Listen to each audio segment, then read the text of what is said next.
मुंबई से सटे हुए मुंब्रा रेलवे स्टेशन पर बड़ा हादसा हुआ है। चलती ट्रेन से 7 से 8 पैसेंजर गिर गए हैं। हादसे में 6 यात्री घायल हैं, जिनमें 4 की हालत नाजुक बताई जा रही है। चलती ट्रेन से पैसेंजर ट्रैक के किनारे गिर गए। घायल यात्रियों को अस्पताल में भर्ती कराया गया है। शुरुआती जानकारी के मुताबिक ट्रेन में भारी भीड़ के चलते यह हादसा हुआ। फिलहाल घायल यात्रियों का इलाज चल रहा है। बड़ी खबर एक बार फिर आपको बता दें, चलती ट्रेन में यह हादसा हुआ है। किसकी लापरवाही है? आखिर इतनी ज्यादा ट्रेन में भीड़ थी, तो इस पर काबू पाने के लिए, इसे ठीक तरीके से मैनेज करने के लिए कोई क्यों नहीं मौजूद था? साकेत राय मेरे सहयोगी मुंबई से लाइव जुड़े हुए हैं। साकेत, ये बहुत ही भयानक हादसा, बहुत ही भयानक लापरवाही है।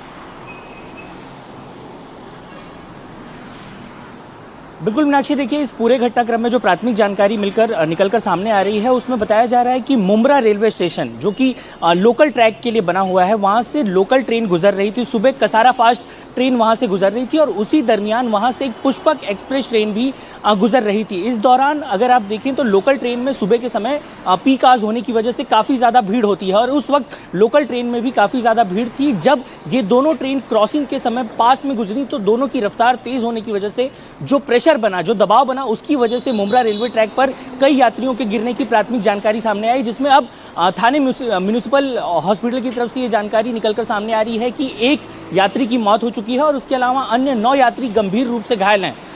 थाने म्यूनिसिपल कॉरपोरेशन से लेकर जितने भी रेलवे के अधिकारी हैं, फिलहाल इस वक्त स्पॉट पर पहुंचे हैं और इस घटना की पूरी जानकारी इस वक्त रेलवे विभाग लेने की कोशिश कर रहा है। अभी भी मौत के औपचारिक आंकड़े अभी तक सामने नहीं आए हैं। ऐसे में फिलहाल ये आशंका जताई जा रही है कि कुछ और यात्रियों की जो डेथ है, लेकिन साकेत, इसके पीछे जिम्मेदारी किसकी है? ट्रेन में ओवरलोडिंग क्यों हो जाती है? इतने ज्यादा पैसेंजर्स अगर चढ़ रहे हैं किसी ट्रेन में, तो उनको काबू करने के लिए या उसे मैनेज करने के लिए क्या व्यवस्था है? बिल्कुल, देखिए कसारा लोकल की अगर बात की जाए तो ये पीक आवर्स में हमेशा बहुत ज़्यादा फुल होती है और ऐसे में हमेशा रेलवे का ये दावा होता है, प्रशासन का ये दावा होता है कि एक्स्ट्रा ट्रेन चलाई जा रही हैं। लेकिन अगर जो लोग मुंबई और आसपास के इलाके से आते हैं, वो इस बात को समझते हैं कि कसारा से CST जाने वाली जो ट्रेन होती है, उसमें बहुत ज़्यादा भीड़ होती है। कई बार तो आपने देखा होगा, कई वायरल वीडियोस भी निकलकर मुंबई से सामने आते हैं, जिसमें साफ तौर पर दिखता है कि कितने यात्री एक दूसरे को पकड़कर रेलवे के गेट पर खड़े नजर आते हैं। ऐसे में कहीं ना कहीं प्रशासन की बड़ी जिम्मेदारी है और प्रशासन से जब भी इस बारे में सवाल पूछा जाता है, तो ये लाजमी है उनकी तरफ से कहना कि इतनी भारी भीड़ को हम, इतनी कैपेसिटी में जो भारी संख्या में लोग ट्रैवल करते हैं, इससे कंट्रोल कर पाना मुमकिन नहीं है। ऐसे में आम नागरिकों से भी समझ रखने की, बाकी लोगों से भी अपील की जाती है। लेकिन अमूमन इस तरह की घटनाएं, इस जो लोकल ट्रैक है, अगर आप देखें खासतौर पर कसारा और दीवा, कल्याण, ये वो इलाके हैं जहां से बड़ी संख्या में हर दिन कॉर्पोरेट्स में काम करने के लिए लोग जाते हैं। और अगर मौत के आंकड़े आप देखें, पिछले लंबे समय से सेंट्रल रेलवे में इस तरह की घटनाएं दर्ज होती रही हैं। अब ऐसे में एक तरफ तो जानकारी का भी कहीं ना कहीं अभाव है। जो ट्रेन चलती हैं, कई बार ट्रेनें लेट हो जाती हैं, कई बार ऐसा देखा जाता है कि 15 से 20 मिनट ट्रेन लेट होती है, जिसकी वजह से नहीं साकेत, इसमें जानकारी का कोई अभाव नहीं है, ये प्योर मिसमैनेजमेंट है। और ये मिसमैनेजमेंट इसलिए है क्योंकि जब आप जानते हैं कि किसी स्टेशन पर इतना ज्यादा ओवरलोड है, तो या तो आप ट्रेन की संख्या बढ़ाएंगे, और अगर आप ट्रेन की संख्या नहीं बढ़ा सकते तो ट्रेन के आपको सर्कल्स ज्यादा बढ़ाने होते हैं। अगर आप वो भी नहीं बढ़ा सकते, तो फिर आपको मैनेज करने के लिए प्लेटफॉर्म पर रहना होगा, आपको ट्रेन के अंदर रहना होगा और मैनेज करना होगा, वरना लोगों की जान यूं ही जाती रहेगी, लोग यूं ही घायल होते रहेंगे। साकेत, आप बने रहिए हमारे साथ। एक बार फिर से इस वक्त की बड़ी खबर दर्शकों को बता दें, बहुत बड़ा ट्रेन हादसा हुआ है। मुंबई से सटे हुए मुंब्रा स्टेशन पर यह हादसा हुआ है।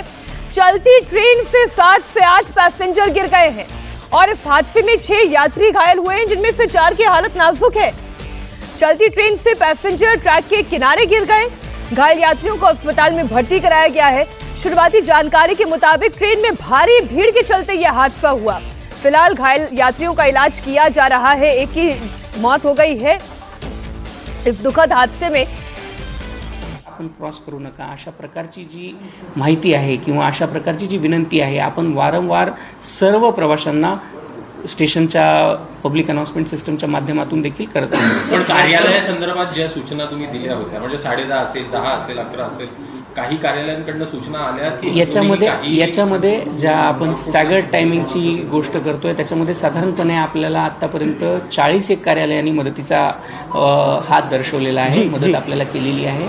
परंतु आपण जर पाहू तर याच्यामध्ये जवळपास 5,000 पेक्षा जास्त कार्यालयांची इन्वॉल्वमेंट है, ज्याच्यामध्ये फिलहाल आप जिसे सुन रहे हैं ये सेंट्रल रेलवे, फिलहाल जिन्हें आप सुन रहे हैं ये सेंट्रल रेलवे के सीपीआरओ स्वप्निल नीला है. इनकी तरफ से ये जानकारी दी जा रही है कि प्रशासन की तरफ से पूरी घटना को देखते हुए इस संदर्भ में एक्शन लिया जा रहा है. जितने भी वरिष्ठ अधिकारी हैं वो सभी घटनास्थल पर पहुंचे हैं और इस बात की समीक्षा की जा रही है कि ये घटना कैसे हुई है. फिलहाल अगर आप इन्हें सुने तो इनकी तरफ से कहा जा रहा है कि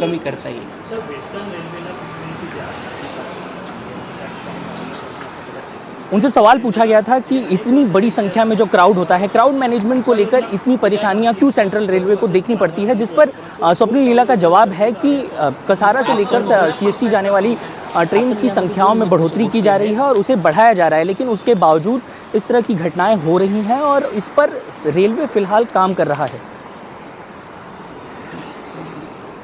इसमें दो चीज़ें इम्पॉर्टंट हैं की उपाययोजना ज्या आपल्या करतो आहे त्या आपण कंटिन्युअसली करतो आहोत. आणि आपण जर वेस्टर्न आणि सेंट्रलचं कंपॅरिझन कराल तर याच्यामध्ये वेस्टर्नचा ट्रॅक आणि सेंट्रलचा ट्रॅक ह्या वेगवेगळ्या गोष्टी आहेत. सेंट्रलच्या ट्रैकमध्ये जर फिलहाल वेस्टर्न और सेंट्रल रेलवे को लेकर कंपेयर किया जा रहा है. सेंट्रल रेलवे के ट्रैक के बारे में जानकारी दी जा रही है स्वप्निल नीला की तरफ से. आपण 200 किलोमीटरपेक्षा जास्त एरिया कव्हर करतो.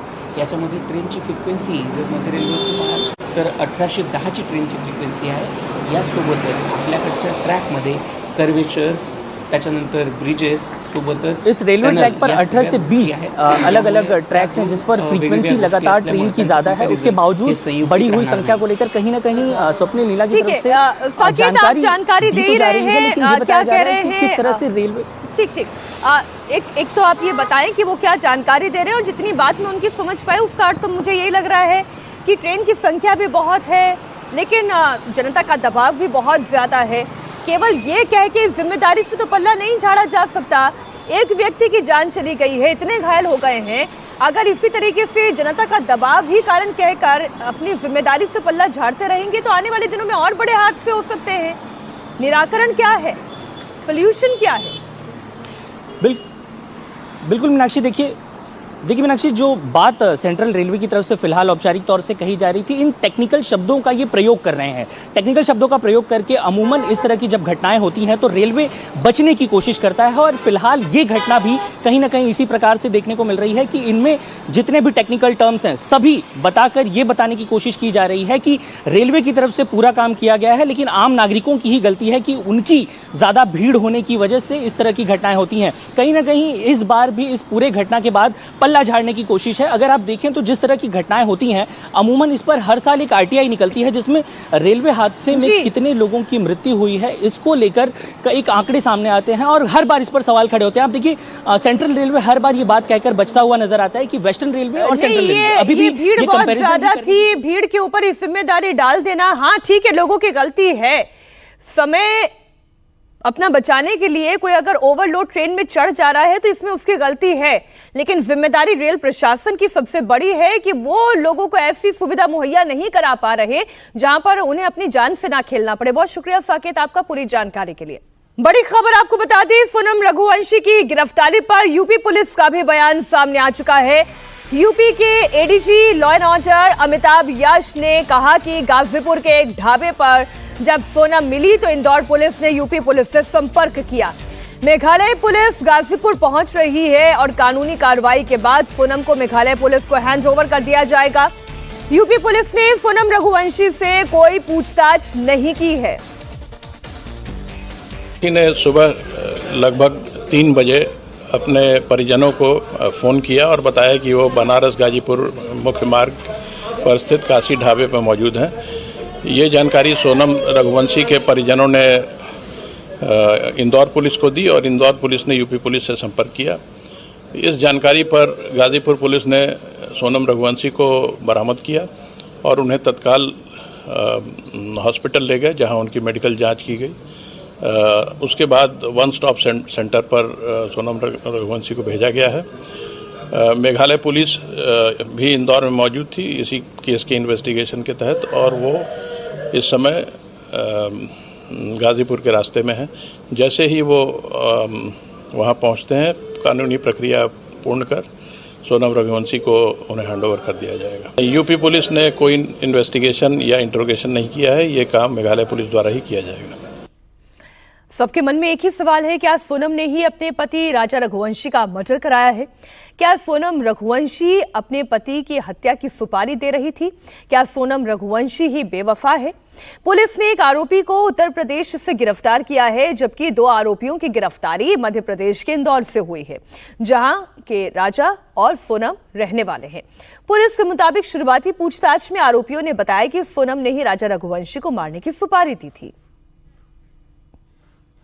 जिस सबसे बड़ी बात यही पुलिस की जांच का बिंदु है कि दरअसल मोटिव क्या है, लेकिन जिस तरीके के हालात और तस्वीर निकल के आ रही है वो सीधा जो मेघालय पुलिस को जो शक है कि वो ये एक लव ट्रायंगल का हिस्सा है। कारण भी कई हैं। सबसे बड़ा कारण ये हो जाता है कि 11 तारीख को शादी होती है, 20 तारीख को जाते हैं, 20 तारीख को कामाख्या जाते हैं, 22 तारीख को शिलोंग पहुंचते हैं और 24 तारीख से नंबर स्विच ऑफ हो जाता है।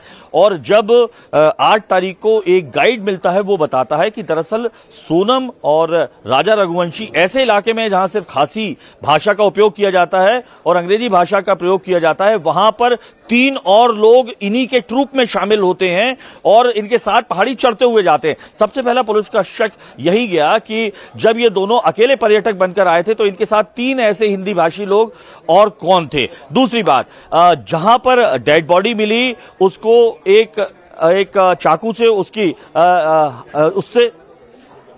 हत्या होती है, तो निश्चित तौर पर ये तमाम वो सूत्र थे जिसके चलते शक हुआ कि जो है कहीं ये पूरा एक रैप अप करने का तैयारी तो नहीं है, जिसके तहत ये फंसी हुई दिखाई दी सोनम। अब आपको मैं बता दूं कि वो 3 लोगों को पुलिस ने जब वहां पे अरेस्ट किया, इसके बीच में ये बताया जा रहा है कि सोनम वहां से जा चुकी थी, क्योंकि ये समझ में आ चुका था कि 3 लोगों की जो अरेस्टिंग है उसके बाद अब तार तमाम जुड़ जाएंगे। सोनम की गिरफ्तारी के बाद राजा रघुवंशी की मां का भी बयान सामने आया है। राजा की मां ने कहा कि अगर सोनम ने मर्डर करवाया है तो उसे सजा मिलनी चाहिए। कभी लगा ही नहीं कि सोनम ऐसा कुछ कर सकती है। राजा की मां ने कहा कि हमें राज कुशवाहा और सोनम के बीच की बातचीत की भी कोई जानकारी नहीं। अगर मेरे बेटे की हत्या की गई है तो जिसने भी की है उसे फांसी मिलनी चाहिए। और इस वक्त हमारे साथ राजा रघुवंशी की मां और उनकी सोनम की सास मौजूद हैं। माता जी, ये खबर जब आपको मालूम चली, जिस बहू पे आपने विश्वास किया था, उस बहू के लिए इस तरीके की बात हो रही है कि हत्या उसी ने कराई है, क्या एहसास मन में आया? देखो, एहसास तो अभी तक मन में नहीं था, मगर कल से थोड़ा एहसास हो रहा था। अच्छा। कि सोनम तो ऐसा नहीं कर सकती है अपने राजा के साथ है। थोड़ा सा अंदर से मतलब क्या पता क्यों माँ का एक विश्वास सा वो लग रहा था। हाँ। कि सोनम कब मिलेगी। मेरी एक ही मांग थी कि सोनम जीवित मिलेगी तभी मेरे को खुलासा हो पाएगा, तभी मेरे को पता चलेगा कि राजा को किसने मारा, कौन कौन उसके उसमें शामिल थे। और जब आखिरी बात हुई थी, जब भी दोनों बच्चे अच्छे लग रहे थे, ऐसा एहसास ही नहीं होने दिया। मगर सोनम से मेरी पहले बात हुई थी, इसके बाद में राजा से हुई थी। राजा शायद आगे होगा, जब वो पहुंची उसके पास, जब में से उसने बात कराई। तो अब जब आपको मालूम चल रहा है, इस तरीके की बात आ रही है कि आपकी बहू ही हत्या में शामिल है, कोई राज कुशवाहा है, तो मन में क्या भाव आ रहा है? क्या मन में भाव आ रहा है? मन में ये भाव आ रहा है कि उसको जाना था, या तो मेरे को एक बार बात शेयर कर लेती कि मम्मी मैं दूसरे से प्यार करती या कुछ भी बात है, तो मैं ना मना कह देती कि नहीं बेटा, हम हमारे ऊपर ले लेंगे, तुम्हारे घर भी नहीं पता चलने देंगे इस बात का। हम बोल देंगे हमको लड़की पसंद नहीं है। मगर ये बात का हमको बिल्कुल अंदाजा नहीं था, दोनों माँ बेटा को नहीं था, नहीं तो हम इतना वो नहीं करते। और अभी दूसरी बार भी हमारे घर से विदा होके गई, जब भी बोल देती कि मम्मी मैं नहीं आना चाहती हूँ, तब भी हम नहीं लेके आते। अच्छा, ये हमारे हिंदुओं में होता है, 1.25 महीने तक शादी होती है, बाहर नहीं भेजा जाता है, अक्सर अमूमन देखा गया। आप लोगों में भी यही परंपरा है? फिर वो बाहर गई तो आपको ऐतराज नहीं हुआ? ये किसकी प्लानिंग थी पूरी? ये सोनम की प्लानिंग थी। हमने सोचा हमसे ज़्यादा समझदार तो उनके पापा मम्मी हैं, क्योंकि वो हर बात में बोलते हैं हमारे बच्चे संस्कारी हैं।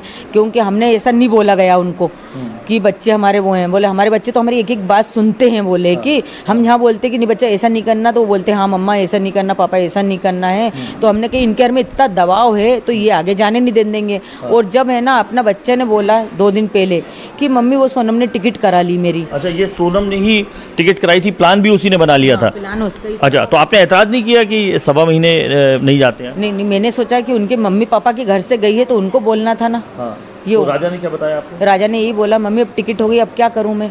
तो मैंने कि बेटा चले जाओ, हो गई तो कोई दिक्कत नहीं। मैंने क्या जी जी जी। तो ये हर बात पहले ये मालूम चला कि राजा अपने भाइयों से शेयर करते थे, एकदम से बातचीत करना, ये शेयर करना बंद हो गई थी? हाँ, राजा की बात शेयर करना बंद हो गई थी, नहीं तो वो उसके भाई उनको हर बात बताता था।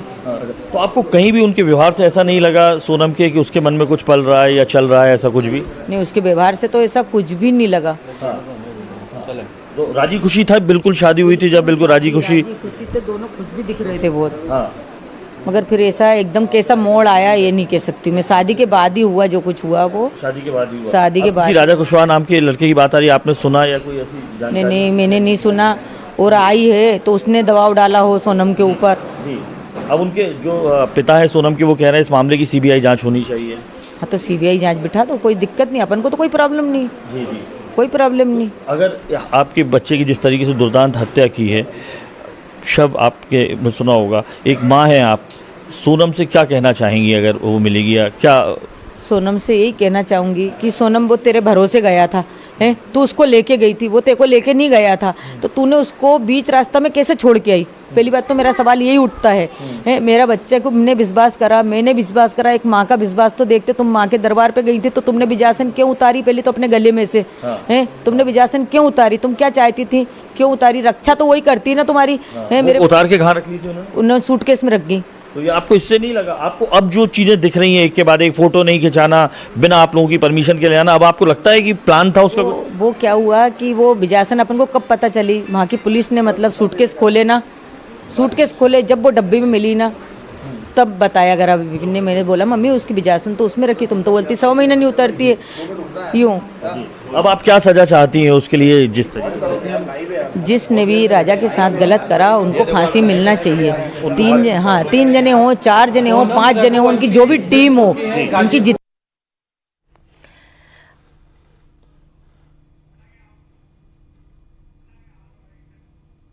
अब आपको राजा की अपनी मां से आखिरी बातचीत का वो हिस्सा भी सुनाते हैं।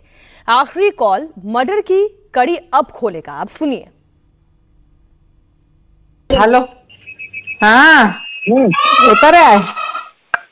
हाँ, मैंने क्या आ गए नीचे? कहाँ पे हो तुम? ऊपर पहाड़ पे के नीचे? आप जाके पहुंचा ऊपर में। रात को नीचे रुके थे? हाँ। कुछ खाने का मिला कि नहीं मिला? केले खा लिया मैं। क्या खा लिए? अरे अभी केले खा रहा हूँ, अब बिहार पहुंचा हूँ, अब यहाँ से निकलूंगा। हाँ, तो वही तो मैं कह रही थी, इनके आज तो आपको उपवास होगा। मैं फरियाद बना रही थी, मुझे याद आई थी एकदम से। अभी खाया नहीं, मैंने बनाया ही है।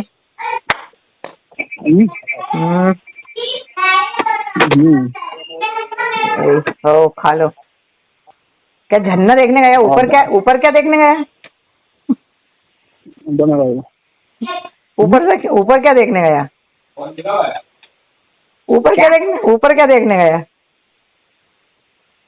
नीचे देखने तो ना झरना। तो झरना नीचे से दिख जाता। नीचे इतना दूर था। हाँ, वो इसके झरना देखने के लिए तो वहां से गया। वो तो अपन को वहां से लगता है, तो ऊपर चढ़ के नीचे उतर के देख लगा। नहीं, अच्छी जगह थी। इधर सोनम की मां पुलिस के आरोपों से बड़ी हैरान है। वो ये मानने को ही तैयार नहीं है कि सोनम ऐसा कुछ कर सकती है। सोनम की मां का कहना यह है कि मेघालय पुलिस के आरोप झूठे हैं। सोनम राजा के साथ शादी बड़ी खुशी से उसने शादी भी की, शादी के बाद भी वो खुश थी और केवल 2 दिन की तो ससुराल में रही, फिर वो अपने घर आ गई थी। फिर राजा और सोनम हनीमून के लिए चले गए। सोनम की मां का कहना यह है कि पुलिस की जांच के बाद ही सारा सच सामने आएगा और जांच के बाद फिर जो दोषी है उसे सजा दे दी जाए। हमारे साथ इंडिया टीवी पर इस वक्त मौजूद हैं सोनम की माताजी। माताजी, जिस तरीके की बात सामने आ रही है, क्या कहना चाहेंगे? क्योंकि आपने तो उम्मीद नहीं की होगी इस तरीके से, लड़की तो मिल गई है। हाँ, कि ये ऐसा इल्जाम लगा देंगे, ये मेरे को उम्मीद नहीं थी जी। और अगर ये इल्जाम लगा दिया है तो इसकी जांच करी जाए और ये बात सब वो सोनम बताएगी। मेरे को तो मालूम भी नहीं क्या है क्या नहीं है। और ये जो शिलोंग पुलिस है, ये आरोप लगा रही है, झूठा आरोप लगा रही है। झूठा आरोप लगा रही है। हाँ। अच्छा, आपकी लड़की है, निश्चित तौर पर यहीं पे पढ़ी भी है, साथ भी रही, क्या ऐसा कुछ था कहीं और अफेयर या इस तरीके की बात नहीं लगा आपको? कुछ भी नहीं लगा मेरे को तो। नहीं लगा। और शादी से खुश थी जब शादी के बाद? खुश थी, सब खुश थे। अच्छा, शादी से खुश थी। हाँ। आपकी कब तक बात हुई थी उनसे? 23 तारीख तक। उसके बाद से नहीं? फिर कल क्या हुआ? कल रात में किस तरीके से फोन आया, क्या जानकारी? बस वो उसको भैया को फोन लगाया होगा उसने, तो भैया का फोन मेरे पास आया उसके भाई का कि मम्मी सोनम मिल गई। बस इतना ही।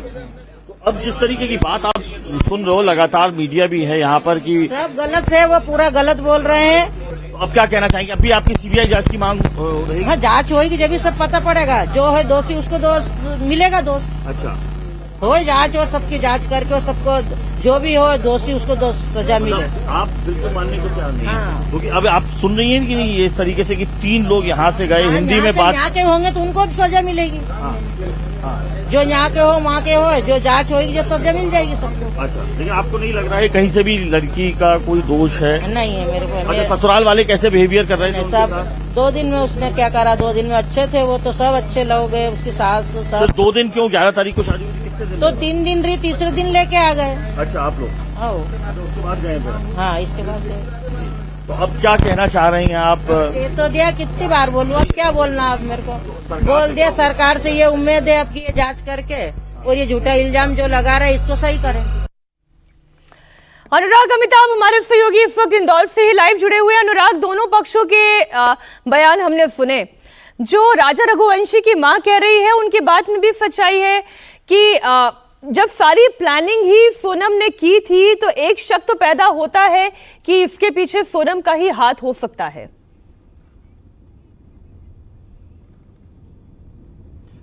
निश्चित तौर पर इंडिया टीवी ने न केवल सोनम की मां से बात की बल्कि सोनम के भाई से भी बात की। सोनम के भाई ने एक जानकारी इंडिया टीवी को दी कि सोनम दरअसल जिस ट्रैवल एजेंसी में जहां काम करती थी वहां पर वो शख्स जरूर काम करता था, राजा कुशवाहा नाम का, जिसके बारे में सामने आ रहा है कि उससे संबंध थे और उसी के चलते 3 लोगों को, जैसा कि मेघालय पुलिस का कहना है, भाड़े पर लेकर ये हत्या कराई गई है। मोडस ऑपरेंडी समझ में आती है, जैसा कि मां बताती हैं। मां बता रही हैं कि किस तरीके से जो उनका लड़का उनके हाथ पे रहता था, उनकी बातें मानता था, भाइयों से बात करता था, महज 8-9 दिनों के अंदर उसने बात करना, अपने घर वालों को बताना, चीजें बंद कर दी। जैसे ये अमूमन होता है हिंदू परिवारों में, शादी के 1.25 महीने तक नहीं जाया जाता है, कम से कम इस क्षेत्र में चलता है। इनकी मां की इच्छा नहीं थी, परिवार की नहीं थी, लेकिन सोनम ने, ये कहना है परिवार वालों का, सोनम ने ही प्लान भी बनाया तो दूर दराज का, ऐसा जहां पर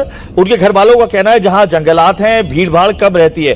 प्लान बनाने के बाद उनका जो लड़का है, मां का जो, जैसा इंडिया टीवी को बताया, राजा, उसे फोटो खिंचवाने का, वीडियो खिंचवाने का बहुत शौक था।